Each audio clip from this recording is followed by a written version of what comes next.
Levy ग्रंथ अध्याय 22। चढ़ावे की पवित्रता। प्रभु ने मूसा से कहा, हारून और उसके पुत्रों से कहो कि इज़राइली मुझे जो पवित्र चढ़ावे अर्पित करते हैं वह उनके विषय में सावधान रहे। मैं प्रभु हूँ। उनसे यह कहो, यदि भावी पीढ़ियां मैं तुम्हारे वंशजों में कोई अपवित्र होते हुए भी इज़राइलियों द्वारा प्रभु को अर्पित पवित्र चढ़ावे के पास आए तो उस व्यक्ति का मेरे सामने से बहिष्कार किया जाए। मैं प्रभु हूँ। यदि हारून का कोई वंशज चर्म रोगी हो या श्राव से पीड़ित हो तो वह शुद्ध हो जाने के बाद ही बलि प्रसाद खा सकता है।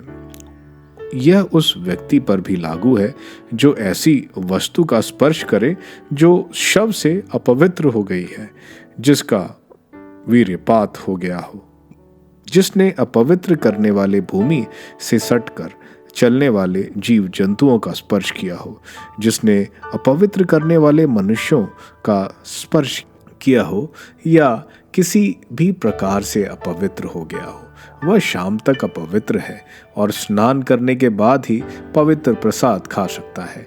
वह सूर्यास्त के बाद फिर पवित्र है और पवित्र प्रसाद खा सकता है, क्योंकि यह उसका जीवन निर्वाह है।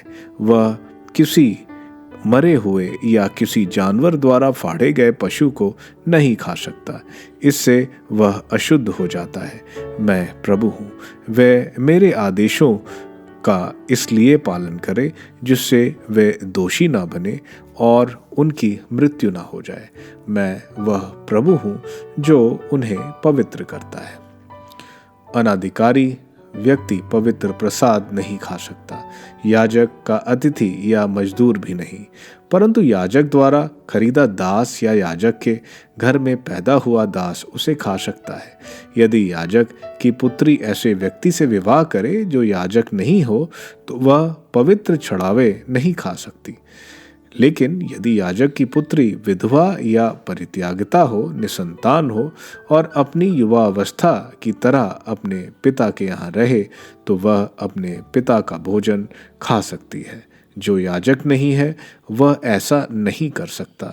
यदि कोई भूल से पवित्र चढ़ावा खाता है तो वह उसका 5वां भाग जोड़कर क्षतिपूर्ति के रूप में याजक को उसे अर्पित करे। याजक इज़राइलियों द्वारा प्रभु को अर्पित चढ़ावे पवित्र नहीं करे और इज़राइलियों को उन्हें खाने की अनुमति नहीं दे।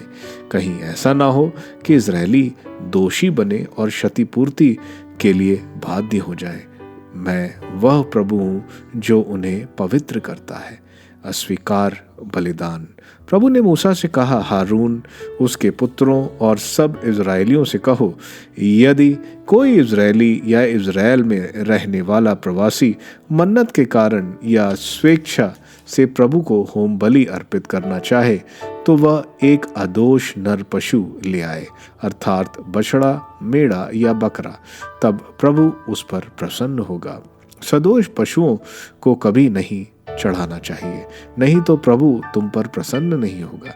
यदि कोई व्यक्ति मन्नत के कारण या स्वेच्छा से शांति बलि के रूप में प्रभु का बछड़ा, मेढ़ा या बकरा चढ़ाए तो वह तभी स्वीकार होगा जब वह स्वस्थ और अदोष हो।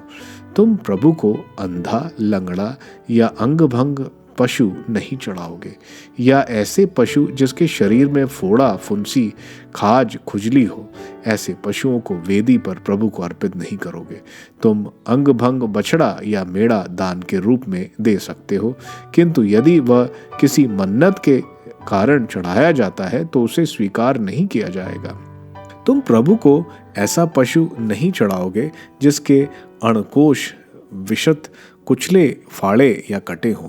तुम्हारे देश में ऐसे पशुओं को प्रभु को अर्पित नहीं किया जाता है और तुम्हें उन्हें प्रभु को अर्पित करने के लिए किसी प्रवासी से नहीं स्वीकार करोगे। वह विकृत और सदोष है, उन्हें स्वीकार नहीं किया जाएगा। फिर प्रभु ने मूसा से कहा, गाय, भेड़ या बकरी का बच्चा 7 दिन तक अपनी माँ के साथ रहेगा। 8वें दिन या उसके बाद वह प्रभु के लिए होम बलि के रूप में स्वीकृत किया जाएगा। तुम किसी गाय या किसी बछड़े को और उसके बच्चे का एक ही दिन वध नहीं करोगे। यदि तुम धन्यवाद के रूप में प्रभु को शांति बलि चढ़ाते हो तो इस प्रकार चढ़ाओ जिससे वह गृहस्य हो, वह उसी दिन खाई जाए, दूसरे दिन तक उसका कुछ शेष न रहे। मैं प्रभु हूँ। तुम मेरी आदेशों का पालन करोगे और उनके अनुसार आचरण करोगे। मैं प्रभु हूँ। तुम मेरा पवित्र नाम अपवित्र नहीं करोगे। इज़राइलियों को मुझे पवित्र मानना चाहिए। मैं वो प्रभु हूँ जो तुमको पवित्र करता है, जो तुम्हारा अपना ईश्वर बनने के लिए तुमको मिस्र से निकाल लाया है। मैं प्रभु हूँ।